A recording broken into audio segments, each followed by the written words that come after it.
Bonjour à tous et bienvenue dans une nouvelle édition de C'est l'IMO, votre émission dédiée à l'immobilier, l'habitat et à la maison. Aujourd'hui, nous avons décidé d'y voir un peu plus clair sur un sujet qui fait beaucoup parler ces dernières semaines, qui touche et qui interpelle de nombreux particuliers qui ont décidé de proposer de la location courte durée sur un ou plusieurs biens. Il s'agit de la fin de la niche fiscale pour les propriétaires de biens meublés de tourisme. Autrement dit, ce coup de canif qui vient perturber ceux, et ils sont nombreux, qui louent un appartement ou une maison sur des plateformes dont la plus connue est évidemment Airbnb. Une loi de finances 2024 qui s'inscrit dans une ambition plus large, puisque l'idée du gouvernement, c'est de s'attaquer ou de mieux réguler, pour être plus politiquement correct, le marché de la location courte durée avec à terme un texte qui est déjà surnommé la loi Airbnb. Avec nous aujourd'hui pour démêler les choses, Delphine Sabaté. Bonjour. Bonjour. Vous êtes la présidente de l'Ordre des experts comptables de Nouvelle-Aquitaine. C'est ça. Merci beaucoup d'être avec nous. Nous allons entrer dans le vif du sujet avec vous dans quelques instants, mais peut-être commençons par vous présenter, préciser un peu ce qui fonde votre légitimité à parler de ce sujet. L'Ordre des experts comptables, c'est quoi exactement ? Alors, l'ordre régional des experts comptables de Nouvelle-Aquitaine, comme vous l'avez dit, donc qui regroupe la partie administrative de la Nouvelle-Aquitaine, donc 12 départements.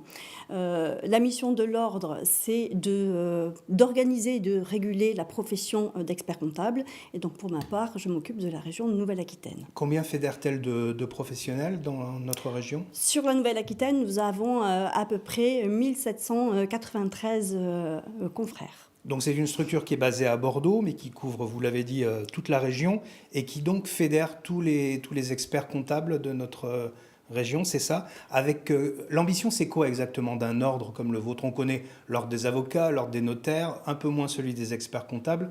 Quelle est sa particularité ? Quelles sont ses spécificités ? Donc, la profession d'expert comptable, c'est une profession qui est réglementée. Et donc, à ce titre, la mission de l'ordre régional, c'est d'assurer la bonne régularité de cette profession. Donc, vérifier que les personnes qui rentrent dans la profession sont bien des personnes qui ont tous les critères requis et éventuellement sanctionner et contrôler tous les confrères aussi. Ça veut dire qu'il y a une commission de discipline aussi, Exactement. si des confrères font des bêtises. Exactement. Vous êtes là un petit peu comme le font les médecins, les avocats. Oui, et puis en notaires. cas de litige aussi entre les clients et les experts comptables, il y a une commission de conciliation. Donc on sert à réguler et aussi on encadre et on aide les confrères à exercer correctement leur mission, puisque vous l'avez pu le noter, on est quand même tributaire de grands changements de loi. Et donc notre mission aussi, c'est d'assurer la bonne information de nos confrères pour qu'ils puissent exercer correctement. Et si vous êtes de passage en Charente, c'est parce que vous essayez... Alors, c'est pas vraiment une antenne que vous essayez de créer dans le département. Qu'est-ce que c'est exactement ? Alors, l'Ordre des experts comptables de la Nouvelle-Aquitaine a hérité de plusieurs associations départementales d'experts comptables. Donc, on en a sur le territoire de l'ex-Aquitaine et l'ex-Limousin. Et en ex-région Poitou-Charentes, celle-ci n'était pas dotée d'associations départementales. Et donc, la mission de ma mandature était de créer des associations départementales sur ce territoire-là. Donc, nous en avons créé l'année dernière dans le département 79 et 86. Pour le 17, c'est en voie de lancement. Et ce soir, nous avons réuni un ensemble les professionnels du département 16 pour les inciter à créer cette association, qui est une association loi 1901, tout à fait indépendante de l'ordre, mais qui permet d'assurer un maillage territorial plus fort en permettant aux professionnels de se rencontrer, d'échanger. C'est des rendez-vous qui sont tout à fait confraternels et aussi d'assurer une bonne représentativité sur le territoire et d'être les interlocuteurs privilégiés de certaines institutions. On va entrer avec vous maintenant dans le vif du sujet, si vous voulez bien. On va parler donc avec vous, Delphine Sabaté, de la fin de la niche fiscale pour les propriétaires de biens meublés de tourisme qui s'inscrit donc dans la loi de finances 2024. Juste avant, je vous propose de découvrir un court reportage qui nous plonge dans l'actualité de ces derniers jours, les grandes lignes de la proposition de loi pour encadrer les meublés de tourisme, donc de type Airbnb. Et donc a été adoptée le mardi 21 mai au Sénat. Je vous propose d'écouter les explications de notre confrère Olivier Roubin. Afin d'éviter la multiplication des biens sur Airbnb, le Sénat vient d'adopter une proposition de loi visant à réguler à court terme le marché des meublés touristiques. Parmi les principales mesures proposées figure notamment la baisse du taux d'abattement fiscal sur les revenus issus de ces locations. Il serait ainsi ramené à 30% contre 71% actuellement. Cette loi, sur laquelle les différents bords politiques ont fini par s'accorder, vise aussi à redonner un certain pouvoir aux maires, avec comme objectif d'apporter une réponse même partielle à la crise du logement. Chaque location de meublés de tourisme se verrait ainsi attribuer un numéro d'enregistrement, un outil réclamé depuis longtemps par les édiles, afin de mieux maîtriser l'évolution de leur parc immobilier. Les conseils municipaux pourraient également réglementer la prolifération des résidences secondaires en limitant les nouvelles constructions dans certaines zones aux résidences principales. Désormais, ce sont les sénateurs et députés qui doivent s'accorder sur un texte de compromis lors d'une commission mixte paritaire. La date de celle-ci n'est cependant pas encore fixée. Par ailleurs, la Commission européenne tente toujours d'harmoniser la législation dans les 27 États membres afin d'accroître la transparence des locations de courte durée et de promouvoir le tourisme durable. Voilà donc pour ce qui se profile. Parlons maintenant avec vous, Delphine Sabaté, de ce qui existe déjà, de ce qui est entré en vigueur. C'est donc la loi de finances 2024 qui a modifié de façon importante le régime fiscal de la location meublée de tourisme. Pour commencer, on s'y perd un peu. Qui est concerné ? Alors, tout d'abord, le sujet principal, c'est ce qu'on appelle dans notre jargon le LMNP, location meublée non professionnelle. Dans la location meublée non professionnelle, il y a deux populations. Une population qui offre un logement pérenne qui permet au locataire d'avoir sa résidence principale. Cette typologie-là n'est pas concernée par le dispositif et n'est pas menacée. L'autre pan qui est menacé, c'est, comme vous l'avez indiqué en préambule, c'est la location de courte durée, de type Airbnb. Pourquoi ?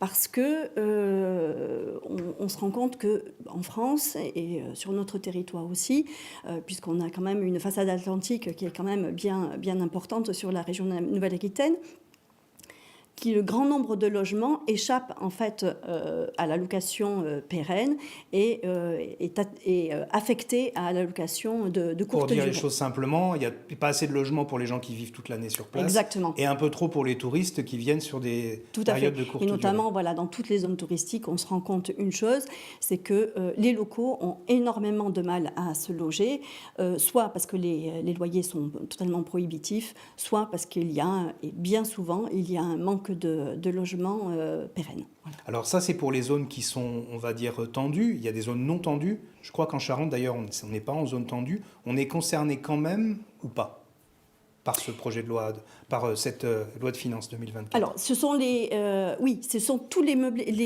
tout ce qui est touristique qui est concerné. Pourquoi ? Puisque maintenant, tous les personnes qui font de la location alors pas touristique, de la location précaire, comme ça, de courte durée, dès l'instant où en fait ils ont un niveau de recette qui est supérieur à 15 000 €, ils doivent passer sur la déclaration réelle. Aujourd'hui, le contribuable qui était concerné indiquait sur sa feuille d'impôt le montant des loyers encaissés. Le fisc faisait l'abattement qui était applicable suivant sa situation et le contribuable n'avait rien d'autre à faire. Grand changement, le passage au réel, ça veut dire tenir une comptabilité, faire tout un tas de travaux préparatoires à l'établissement de cette comptabilité. Et donc là, la difficulté, c'est que nous avions un texte qui était applicable de manière rétroactive au 1er janvier 2023, qui permettait difficilement aux contribuables de retrouver a posteriori des documents datant du début de l'année, alors qu'ils ne savaient pas qu'ils devaient les conserver. Plus toute la difficulté a posteriori et au dernier moment peut-être de devoir faire certaines immatriculations, puisque ce n'était pas obligatoire quand on est au régime micro. Donc tous ces éléments étaient assez contraignants pour le contribuable et le mettaient en situation difficile par rapport à ce qu'il devait faire. Donc là, ça vient complexifier quand même Exactement. La situation. Un dispositif a été aménagé et a rendu cette nouvelle application. On a permis de pouvoir décaler la mise en place du dispositif réel au 1er janvier 2024. Donc, les contribuables qui sont concernés par le passage au régime réel doivent quand même dès aujourd'hui se préoccuper du passage au régime réel. Donc ça c'était la grande difficulté puisque les contribuables concernés ne bénéficient pas forcément de conseils et n'ont pas forcément conscience des conséquences de ce changement fiscal. Ça veut dire aussi que pour les gens qui nous regardent et qui ont un logement qu'ils mettent en Airbnb, ils doivent passer aujourd'hui systématiquement par un expert comptable pour gérer leur C'est conseillé parce que, outre le déclaratif qui doit être fait, il y a la mise en place et une réflexion qui doit être conduite sur la valorisation du bien, quelle est la valeur que je donne au bien. On ne raisonne pas de la même manière quand on vient d'acheter très récemment le bien pour faire de la location meublée non professionnelle qu'un bien qui était dans la famille depuis bien longtemps et dont la valeur historique n'est plus celle de la valeur du marché. Donc il y a toute une réflexion à faire, d'une part, et après d'informer le contribuable sur les modalités du dispositif et informer des conséquences de la sortie du dispositif, les incidences sur les plus-values, voilà, tout le travail de conseil que peut apporter l'expert comptable. Les dispositions de cette loi de finances 2024 que vous nous décrivez, donc elles s'inscrivent dans un projet un peu plus large qu'on a développé tout à l'heure avec donc le projet gouvernemental qui vise quoi clairement de votre point de vue? À limiter l'activité et le développement des meublés de tourisme, c'est-à-dire à embêter ceux qui proposent des logements en Airbnb, on peut le dire comme ça? Oui. L'idée première était de contraindre la location de courte durée de type Airbnb. Au final, est-ce que c'est une réalité? Je n'en suis pas sûre, puisque quand un contribuable vient dans nos cabinets, suite à l'acquisition d'un bien qu'il veut mettre en location, meublé non professionnel, bien souvent, on l'oriente vers le régime réel, qui a pour effet d'écraser totalement l'impôt.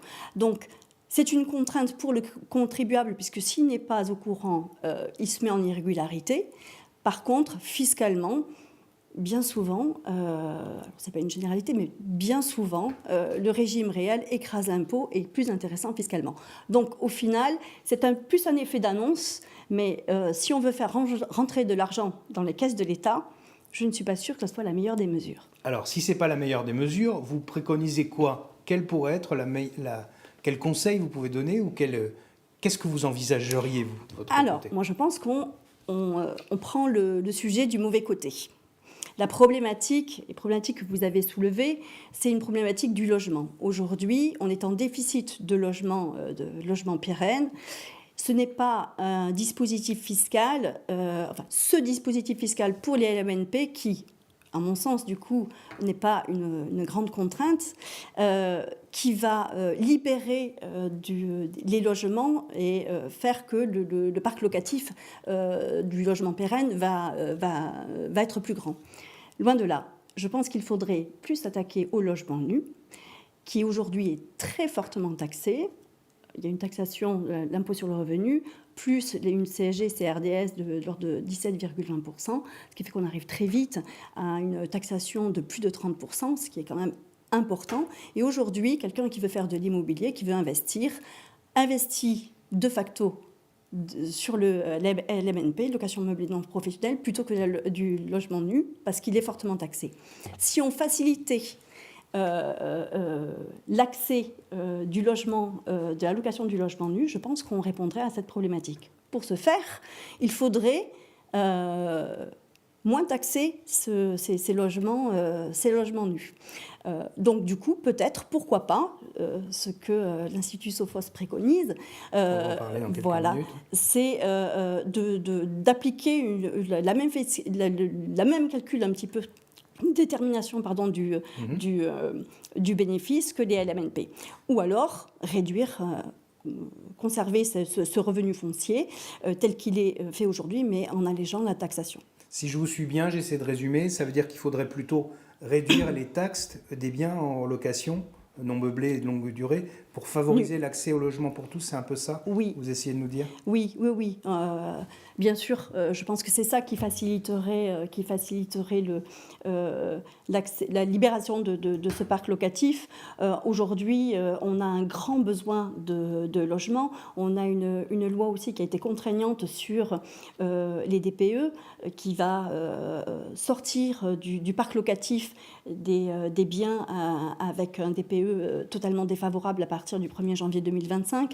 Donc aujourd'hui, il faut renouveler ce parc locatif. Il y a besoin de créer d'autres logements parce qu'aujourd'hui, les contextes familiaux et professionnels évoluent et une même famille, des fois, a besoin de plusieurs logements. Donc, il y a un besoin de remaniement, de création de logements. Donc, aujourd'hui, le besoin, il est important et il faut accélérer le processus et revoir la fiscalité du nu pourrait être une solution. Dans certains endroits en France, dans certaines régions, je pense notamment à l'île de Ré, ils ont proposé d'instaurer des quotas. Est-ce que vous trouvez que c'est une solution qui peut s'entendre, qu'on peut comprendre? Alors, on voit bien aujourd'hui, on parle d'un changement de la fiscalité de la location meublée non professionnelle, mais on constate depuis quelques années que certaines communes ont déjà pris des mesures pour justement réduire, contraindre la location meublée non professionnelle de courte durée. Certaines municipalités ont créé des espèces de brigades pour recenser. Donc, suivant la commune dans laquelle on veut investir, il faut quand même bien au préalable se renseigner quelle est la législation régionale, municipale, avant de faire toute chose, puisqu'il y a des amendes qui sont données et il y a des contraintes quand même qui sont importantes. Dans la communication que vous avez proposée il y a quelques semaines pour parler de ce sujet, vous avez titré « La fin de la niche fiscale pour les propriétaires de biens meublés de tourisme ». Et quand nous avons préparé cette émission ensemble, vous m'avez dit qu'on aurait peut-être dû mettre un point d'interrogation après cette phrase. Pour quelle raison? Eh bien, pour la raison que je vous ai évoquée tout à l'heure, c'est-à-dire que fin de la niche fiscale, c'est l'annonce gouvernementale. On va dire que l'annonce des experts comptables, c'est peut-être pas, parce que, comme je vous l'ai dit, bien souvent, quand on fait des simulations pour nos clients, nous, on les oriente vers le régime réel qui écrase totalement l'impôt, alors que quand on est sous le régime micro, on déclare le montant des recettes, il y a un abattement, mais on paye quand même de l'impôt sur les recettes déclarées. Alors, un dernier volet avec vous. Vous êtes donc la présidente de l'Ordre des experts comptables en Nouvelle-Aquitaine et votre ordre a constitué un think tank. Grosso modo, en bon français, c'est un groupe de réflexion, c'est ça? Qui étudie, qui décortique, qui essaie de regarder un petit peu en détail ce qui se fait dans la profession. Ce groupe s'appelle l'Institut Sophos, c'est ça? Oui. Et en matière d'accès au logement, Sophos a réalisé une étude qui est sortie il y a quelques jours et qui propose des solutions pour favoriser, sans complexifier le système, ou mettre en péril les finances des propriétaires. Quelles sont les solutions? Alors, on ne va pas résumer ce document important en quelques secondes, mais quelles sont les grandes solutions que vous pouvez nous présenter? Alors, effectivement, il y a quand même, il présente une dizaine de solutions. Les premières solutions qui sont proposées sont de remettre en place un dispositif qui a déjà existé, qui était l'instauration d'un crédit d'impôt sur les intérêts d'emprunt pour les primo-accédants. À l'époque, c'est un dispositif qui avait bien marché et qui avait permis aux primo-accédants de faciliter l'accès à l'acquisition d'un bien immobilier. Donc ça, c'est la première... Un crédit d'impôt à 100%. Oui, 100%, voilà, c'est ça. Donc ça revient à quoi? Quand on rembourse son prêt, on rembourse à la fois une partie capitale et une partie intérêt. Et la partie intérêt ferait l'objet d'un crédit d'impôt. Donc c'est un dispositif qui permet quand même de réduire considérablement l'enveloppe ou le coût d'acquisition et qui faciliterait l'accès des primo-accédants. Alors on ne va pas pouvoir développer toutes vos propositions, mais peut-être il y a des propositions notamment sur la donation qui vous semblent importantes, à la fois des parents pour les enfants, mais aussi pour les petits-enfants. Expliquez-nous un petit peu en quelques mots ces propositions. Le constat est le suivant, c'est qu'aujourd'hui, l'immobilier a énormément augmenté. Les prix sont importants. Et ce qui fait que le primo-accédant ou le contribuable a des difficultés en fait, à pouvoir acquérir un bien. Il n'a pas nécessairement les fonds pour faire un apport suffisant. Donc la réflexion, c'est comment faire pour donner la possibilité aux futurs acquéreurs d'avoir un apport suffisant ou de pouvoir réduire l'enveloppe et l'emprunt bancaire contracté. Pour ce faire, il faut qu'ils récupèrent des liquidités. Et donc le moyen, c'est de faciliter davantage les donations de parents à enfants, mais surtout de grands-parents à petit-enfant, puisque quand...